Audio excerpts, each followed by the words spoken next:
Now, here are a few things that you need in your sewing arsenal. First things first, pairs of scissors. Now I have two different ones just because I prefer having a small one near my machine for threads and other little snips of fabric.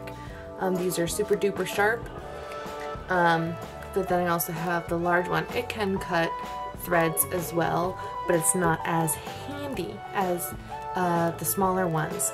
These I use for cutting elastic lengths, cutting fabrics from the patterns, and so forth. Now I do recommend investing in your scissors. The better the scissor, the better the cut. Now do not use your fabric scissors for anything but fabric, mainly because then they will dull faster and they get gross. Now another thing would be a seam ripper. I use this, well, even though I have like 20 years of sewing experience, you're bound to mess up. Doesn't matter how long you've been sewing. I also use this to start holes for my buttons, but that's another story, so I would definitely get one of these.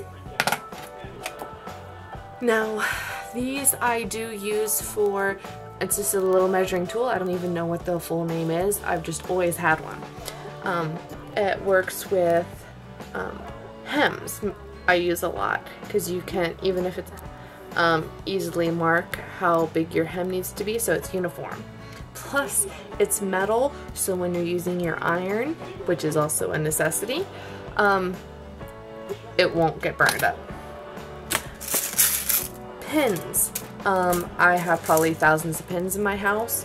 Some of them long with yellow top, or now I have little metal ones completely. Doesn't matter which ones you get. I prefer these. They're easier to use and they don't hurt your finger, plus they're longer.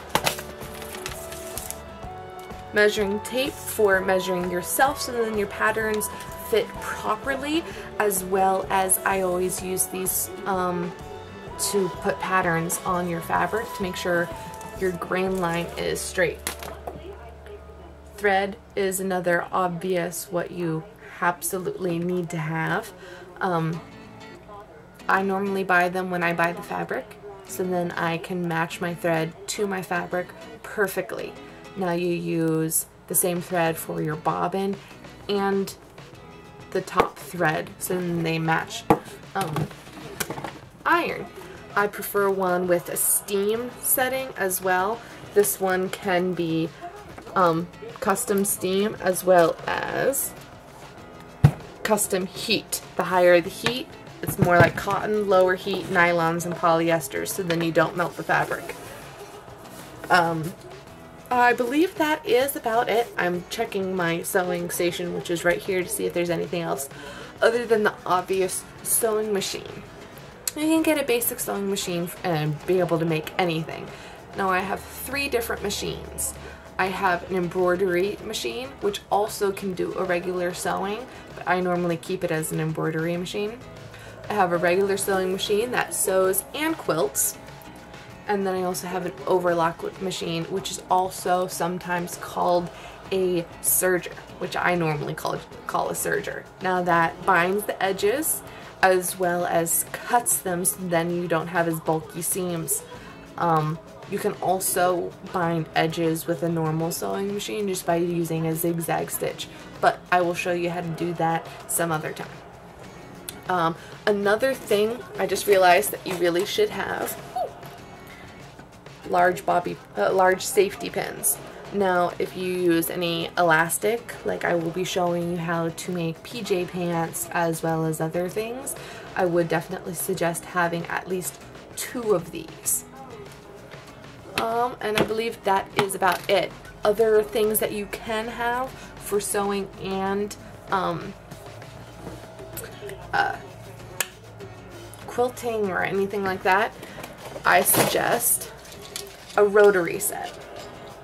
Now this is a rotary cutter. Hit the button, blade comes out. Super duper duper sharp. Now what you would also absolutely need to be able to use that,